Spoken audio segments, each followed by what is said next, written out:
To the Gary Dunn Show for November 4th, 2019. I'm your host, Gary Smith, and on today's show, as always, we're going to talk with Coach Dunn about this past weekend's action against the Rock of Slippery Rock, and then we're going to look at the PSAC West standings, East standings, schedule scores. We're going to break down this upcoming week's opponent, and we have a special conversation from a viewer who I met in the bathroom at Slippery Rock. But before we get to all that, let's bring in Coach Dunn. And Coach, welcome to the show once again, and I can't believe we're finally at the last week of the regular season for divisional play. Appreciate it. Good to be back for another week, and you know, rough weekend, but we're moving on. Well, I tell you what, every time we go to Slippery Rock, it seems like California and Slippery Rock, it goes down to the end. So I think next year we just put 3 minutes on the clock, fourth quarter. Don't waste around because, 2 years ago went to overtime. This year, team makes a great comeback.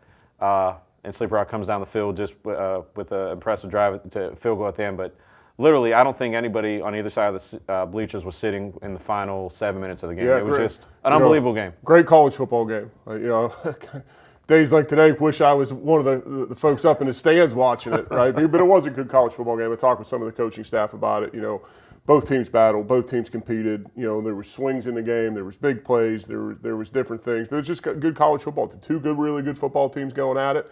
And unfortunately, they made one more play than we did. And it definitely had a big game feel atmosphere, beautiful weather on Saturday. A little windy, but just perfect November weather. And I tell you what, it was a great day to have the ground game going. And Nelson Brown, once again, had a hat trick of touchdowns. But really, I thought the team did a great job of controlling the action on the ground for the entire game. Yeah, going into the game, I think Slippery Rock was giving up under 80 yards a game rushing. And I felt like our offensive coaches had a really good plan because they're really talented defensively. They're playing really well, and I thought the offensive coaches did a really good job of having a plan to attack things that they were doing. Obviously, 9 was going to be a big part of our game plan. We had said all week he had to touch the ball 25 times. I think he finished with 32 carries, and we had some RPO stuff where he could have got it more. But really, offense was solid all day long. We moved the ball. I don't know that they stopped us in the first half. They made a nice play on a 4th and 1 there, about 45-yard line, 40-yard line. But we had a turnover in the red zone when we had a touchdown called off the board for a penalty, and then we turned it over in the red zone. And I think we scored the next 2 possessions. We were giving them everything they wanted there in the first half, and I thought we were on schedule. So Nelson had a great day. The O-line did a tremendous job because one thing Slippery Rock prides himself on is stopping the run. They're going to outnumber you in every box. They're going to play man coverage. They're going to have safety support, whatever it is.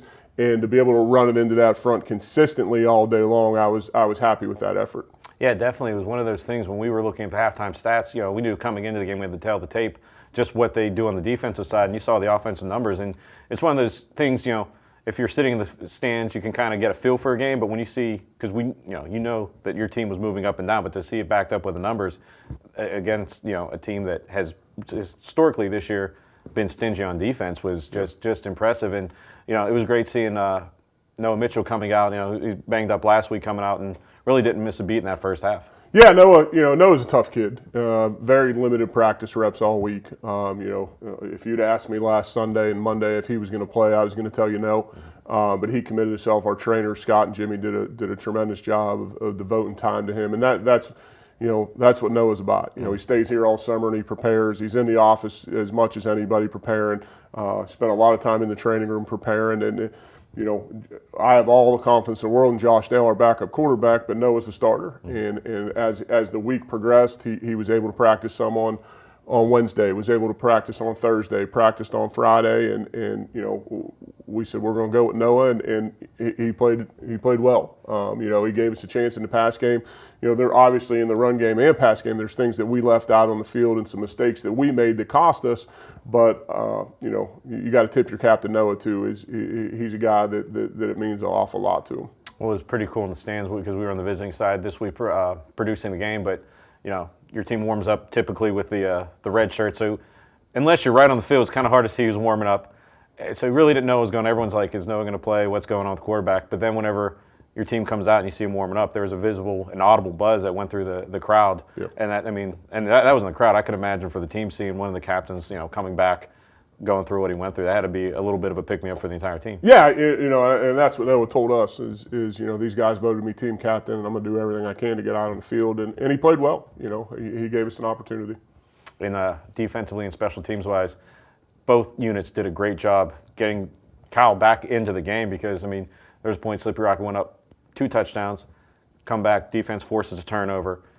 Another possession, special teams forces a block kick that really at that point might have made it really tough to come back, and that was basically an extra point, but just a great job. And I believe there was another fumble in the fourth quarter too that allowed the team. So both units really fought. Slippery Rock puts a lot of pressure on you on your defense. Their quarterback is as good as we've seen in recent years, and I thought our defense battled all day. They gave up some plays, and a lot of plays were broken plays that he scrambled around and ran the ball or scrambled around and threw, and that's part of their offense. They do a really good job of that.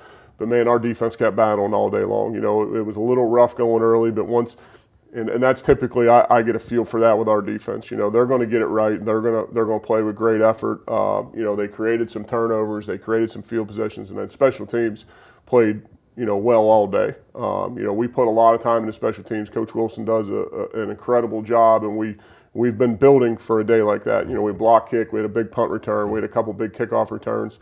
Outside of their opening kickoff when they hit us with a fake reverse, I don't know that they seen outside the 20 the rest of the time. So special teams was a big factor, and defense battled all day long. Well, it definitely was a battle this Saturday at Slippery Rock. Let's take a look at what happened, what transpired at Mahalik Thompson Stadium, and then after the break, we'll look at highlights from last year's game against this upcoming week's opponent, the Seton Hill Griffins. You're watching the Gary Dunn Show right here on CUTV, CUTV Sports 1, and that's it. So let's look at the highlights. Here it is, a bit of a high snap there, able to be brought in by Mitchell. Brown makes one miss, only has one person to beat as he dives on into the end zone. Tie it up, touchdown Vulcans. Nelson Brown knots it up. Here comes the 3rd and 1 attempt. Now it's Rivers faking it to the outside one, and that one trying to go high. And that one is in. It's going to be a touchdown for the Rock. Well, here it is, the handoff to Brown. Brown charging forward. There he goes, bouncing off his own players. But he's into the end zone. Touchdown, Vulcans. Nelson Brown with 2 on the day. Here's Rivers. He's back to throw this one. Survey still feeling it out here. Going to go long down the field with this one. Has a man jumping high. He's got it still on his feet, heading for the end zone. He's going to get in with an explosive play there. Touchdown, Rock. He's going to go ahead and screen look this to Sweeting. Sweeting still on his feet there. There he goes, caught his feet, and he's going to break it all the way into the end zone. Touchdown for the Rock. Brought over as it's going to be a pitch to the outside there. Almost lost the ball's out. California's got it. Here they go the other way, still on the feet. Continuing to hold this one. There they go. Thought they were going to break it all the way to the end zone, but that's going to put some life back in them. Going to hand it off to Brown. There goes Brown into the end zone. Hat trick for Nelson Brown. Touchdown, Vulcans. Ball response by California. It's still on the ground. Lamar McFadden chasing after it. Still trying to get a hold on it.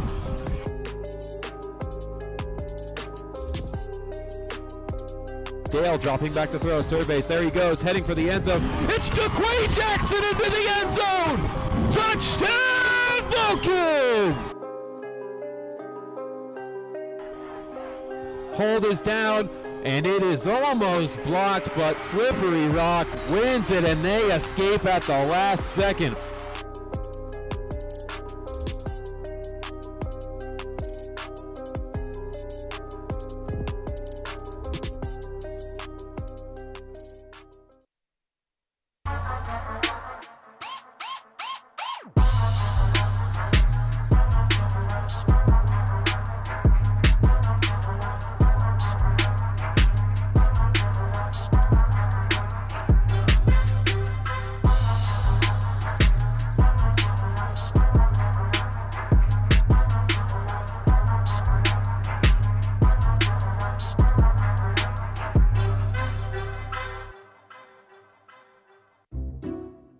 I'll never forget the day our landlord called and said, "Read your lease. No pets allowed." My owner tells him my dog ate the lease, but that didn't work. And now I'm stuck in a shelter. But this pit bull is ready for a new crib. I'm loving, loyal, and play well with others. So don't be intimidated by all my muscles, because the biggest one I have is my heart.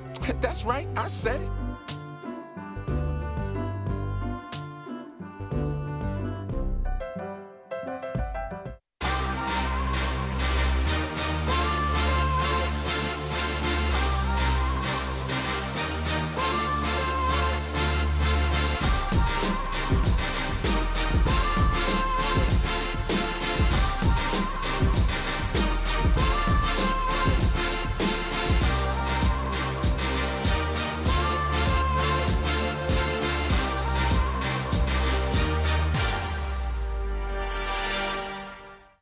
Consider the future.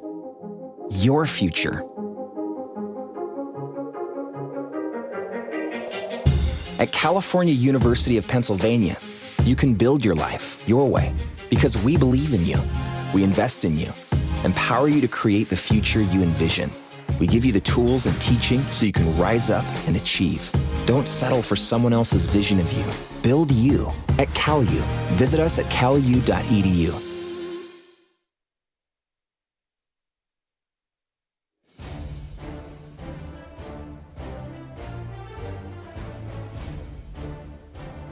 Toss into the backfield here, and they're going to go ahead and let this one fly, and it is wrangled in there, and heading towards the end zone is that receiving man, and he will find his way in on the first play of the game. Touchdown, Griffins. Jordan Dandridge in motion, handoff to Nelson Brown once again. Nelson Brown dances his way through, jumps over the man, and finds his way into the end zone. Touchdown, Vulcan. He's looking to throw in that far corner of the end zone, and he delivers a great strike to Chad Livingston, who hurdles that fence into the parking lot. This one is in the hands of Mitchell. He's looking to throw towards the end zone, and he hits Tyson Hill, who is wide open in the end zone. Has the snap, looking to throw into that far corner of the end zone, and he hits his man. Great catch there. Number 12, Michael. He's got it, dropping back on the second down. He's throwing towards the end zone, and his man has it. Jordan Dandridge into the end zone, and it is a touchdown. Handoff to Brown. Brown makes his way, and he is into the end zone. Touchdown, Vulcans. Bit of a high snap, and it's rolling towards the end zone. California still trying to get a hold of it, diving on top of that one. And it will be a touchdown for the Vulcans.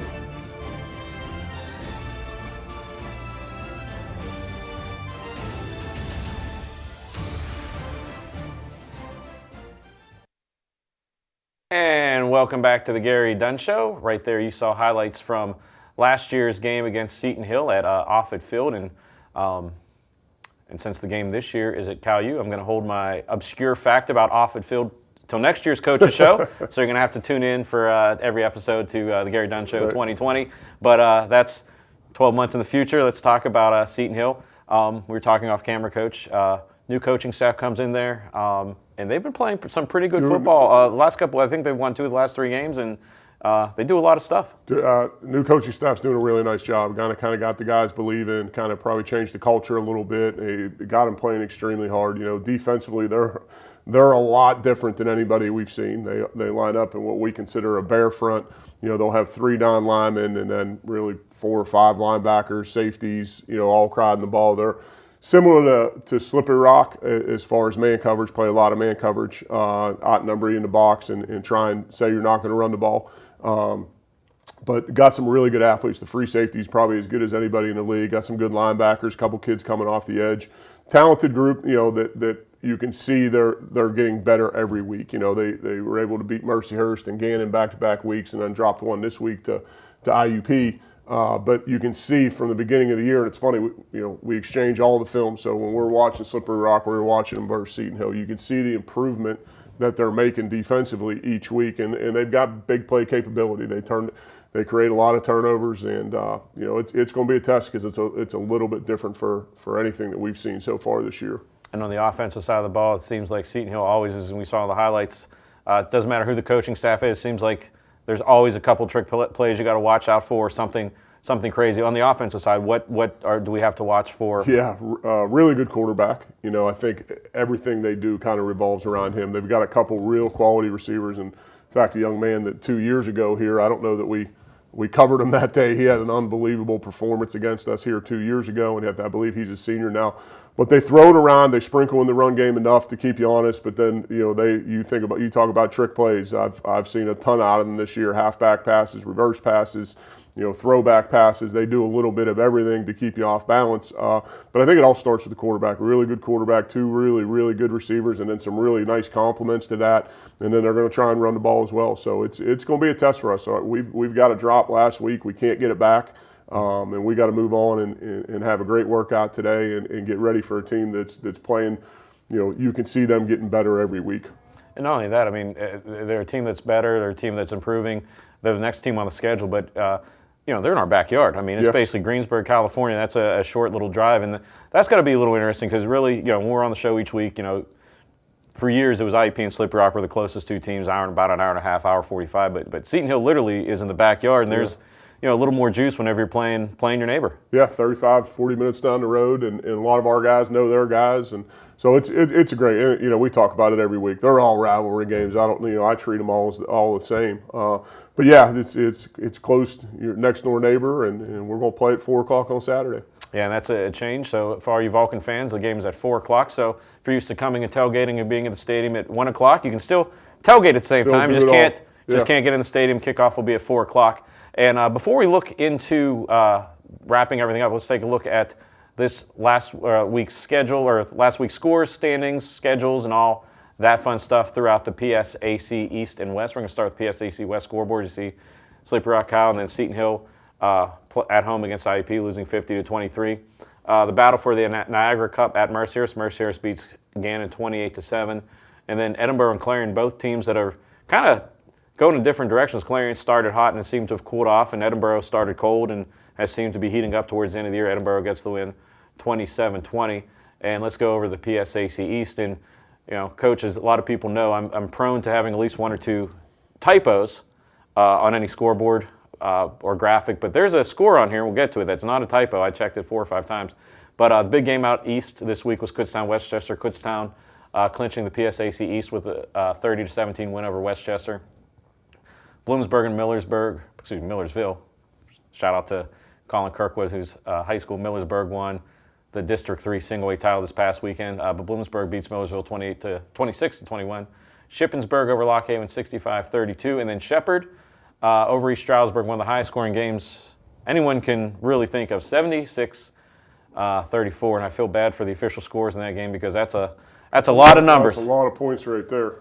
Coach, have you ever been involved in a game where it's either been one team scoring over 70 or just it's an insane amount of combined points? Yeah, sometimes you get. I remember when I was at Morehead State University, we went out. We were losing, I think, 42-0 at halftime, and came back and won like 54-48 or something crazy. Yeah, it's sometimes that's just the way it goes. A lot of points. A lot of points, and all those points result in. Let's take a look at the PSAC West and East standings. Slippery Rock with the win, they clinch, so the PSAC state game is set. And we look over in the East. Kutztown will have the asterisk next to them by winning the PSAC East, so that'll be set for 2 weeks. And let's take a look at this upcoming week's schedule in the PSAC. Again, as Coach and I mentioned, this is the last week of divisional play. 2 weeks left in the season. There's a crossover at the end of the year, but this is the last one for divisional play. See Seton Hill and Cal at 4 o'clock. And Coach, out of this, if you're a fan, as there's games all over the day, what's the other game you would Mercyhurst and Clarion will probably be a really good game, and then you're probably going to see a lot of points scored at Shippensburg at East Stroudsburg game again. The nightcap in the PSAC at 6:05. I thought we'd be the latest game at 4, but there's a 6:05 game in there. Yeah, it's always interesting when I'm doing the schedule. It seems like some weeks everything's at noon. Some weeks it's like noon to 6, and then this one noon, 12, 2, 4. Yeah, all over the board. And it's late in the year, so I actually hope everyone turned their clocks back, so it's going to be dark earlier. But, Coach, before we wrap it up, I had an opportunity Saturday, since we were on the visiting sideline, to interact with some of our fans. Sure. And I ran into a gentleman, former Vulcan, Mike Perry, and we had a nice conversation. He watches the show each week, so hello to Mike. And we were talking, and he was just mentioning we were talking about Vulcan's the NFL. Yeah. And what's that like to know that, for you as a coach staff and also for the players coming through that, there's guys that have played here that are playing on Sundays? Yeah, it's incredible. Those guys do a really good job. Obviously Eric Cush was back to our golf outing this year. I know he got the Michael Duda Alumni Award, so he was back on campus. And he takes care of some of our guys. He treats our offensive linemen very well. He's made quite a number of contributions to our weight program with Phil and Bobby down in the weight room and the new turf that we laid down, and the new auxiliary weight room that we got. He's really stayed close to our program. But it's great. Our guys come in and they understand that Rontez Miles with the Jets has been back and talked to our guys, and you got Eric Harris, his younger brother Aaron Brown plays for us right now. So they stay close to the program. They follow us on social media. They're very helpful for us, and it's great. We've had probably 24, 25 scouts in this year to look at guys. So, our guys understand that if you do the right things and you're good enough, the NFL is going to find you, and those guys are just examples of that. I know it's great every year whenever Madden comes out to go through the roster and see that California PA listed. And like I said, we were just talking about that, and obviously a former player who's very proud, and definitely, like I said, it's always great to see that success at the next level. And great to see that they're coming back and helping out. It was funny. A few weeks ago, it was Monday Night Football, and the Browns played the Jets, and I got a picture of Cush and Rontez, exchanging jerseys at the end of the game. It's got to be, awesome for those guys to be able to line up against former teammates on that stage. But, they're all involved in our program one way or another, and obviously everyone here is proud of them. Well, hopefully, Mike, we answered some of your questions that we talked about. Good question, Mr. Perry. Appreciate you coming this weekend. Like I said, if you see us at the game, just stop me, and we have, I'll try and ask Coach anything. Ask Coach anything. You're right.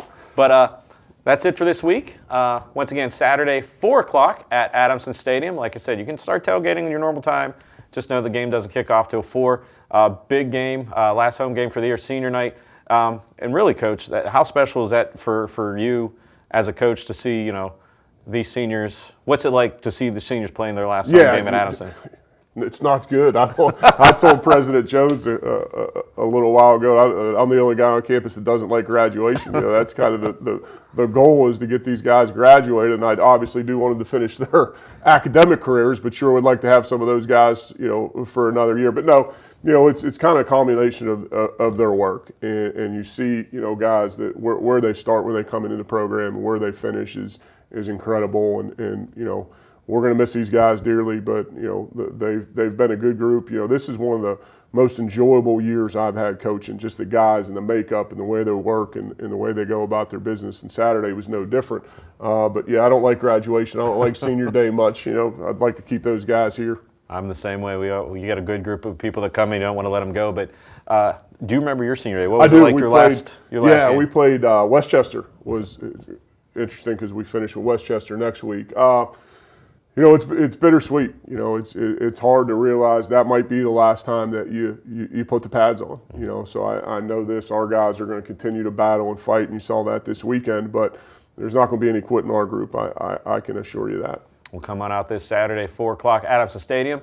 If you can't make it, CUTV and WCAO have you covered. The game will be live on CUTV Sports 1 on YouTube. It'll also be live on the PSAC Network app, and you can watch both of those on your smart TV or your phone or your tablets or whatever newfangled. I think you can watch it on your Apple Watches too. So whatever, you have no excuse not to keep up. And if for some reason you can't watch it, you can listen to it live on 91.9 FM WCAO. And also Matt and Alex and the staff at Sports Info will have live stats. So for Coach Dunn, I'm Gary Smith. We'll see you at Adamson Stadium this Saturday. You're watching The Gary Dunn Show, live on CUTV and live on CUTV Sports 1.